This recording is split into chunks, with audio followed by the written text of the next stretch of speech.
कृष्णाय वासुदेवाय हरे परमात्मने प्रणतक्लेशनाशाय गोविंदाय नमो नमः।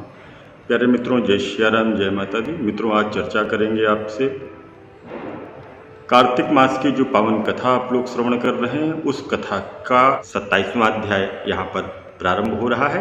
गणों ने कहा, विष्णुदत्त एक दिन भोजन करने को तैयार भक्ति में तल्लीन था कि कोई उसका भोजन चुरा करके ले गया, लेकिन सायंकालीन की आराधना हो सके और व्रत भंग ना हो, इसीलिए उसने दोबारा भोजन बनाने के लिए तैयारी की। श्री नारद जी कहते हैं, हे राजन, इस तरह लगातार 7 दिन तक कोई दूसरा ही भोजन चुरा करके ले जाता रहा। तब वह हैरान होकर के सोचने लगा कि यह तो बड़ी विचित्र घटना घट रही है हमारे साथ में, अब हमको क्या करना चाहिए।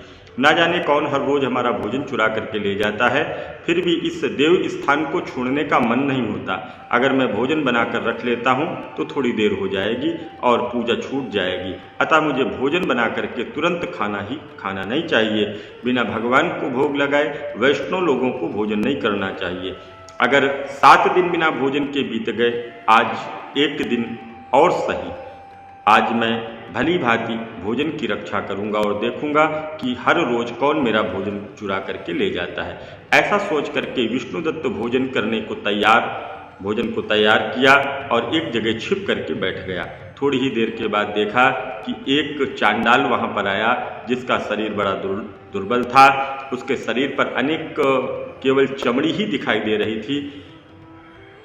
वह चांडाल भोजन को चुरा लिया और चुरा करके चल दिया। विष्णुदत्त ने उसे पुकारा, हे भाई, यह रूखा भोजन लेकर के क्यों जा रहे हो? घी तो लगा लो रोटियों में। ऐसा कहकर के वह ब्राह्मण श्रेष्ठ आगे को बढ़ा। विष्णुदत्त को अपनी ओर आता देख करके वह चांडाल तेजी से दौड़ने लगा।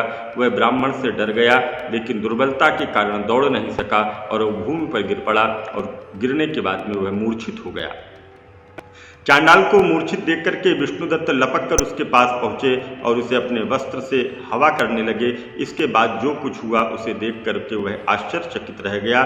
उसने देखा कि उसके सामने शंख चक्र गदा पद्मधारी पीताम्बरधारी चतुर्भुजी रूप, अलसी के फूल के समान कांति वाले वक्ष में कौस्तुभ माला से सुशोभित साक्षात भगवान विष्णु खड़े हैं।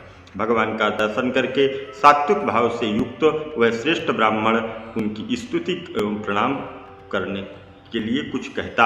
वहीं पर सब देवता इंद्र आदि उपस्थित हो गए। गंधर्व अप्सराएं गीत गा करके नृत्य करने लगी और नृत्य करते करते वह ब्राह्मण उन्हें देख करके प्रणाम करने का ज्यों ही उतावला हुआ, त्यों ही वहाँ संपूर्ण देवता गंधर्व अप्सराएं आ गई। भगवान विष्णु ने अपना स्वरूप प्रकट किया, ब्राह्मण को दिखाया है, आलिंगन किया है, दिव्य विमान पर बैठा करके उसको वैकुंठ ले गए। और दिव्य विमान पर जब बिठाया, बैकुंठ की ओर चला। ब्राह्मण को विष्णु के साथ जाते देख करके चोल राजा ने उसे देखा और अपने गुरु आचार्य मुद्गल से कहा कि मैंने जो यज्ञात किए वे सब व्यर्थ हुए। जितनी दान दक्षिणा मैंने ब्राह्मणों को दी है वह सब असफल हो गई। विष्णु भगवान के दर्शन हुए। विष्णु दास ब्राह्मण ने केवल श्रद्धा से भक्ति की है, उसके प्रभाव से विष्णु भगवान ने आकर के उसको दर्शन दिया। इसलिए भक्ति ही सर्वोपरि है। मुझे भगवान के दर्शन के लिए राजकाज त्याग करके भक्ति करनी चाहिए। राजा के कोई संतान पुत्र न होने के कारण उसने अपने भांजे को राजगद्दी का अधिकारी बना दिया। आप विष्णु भगवान की भक्ति में तल्लीन हो गए।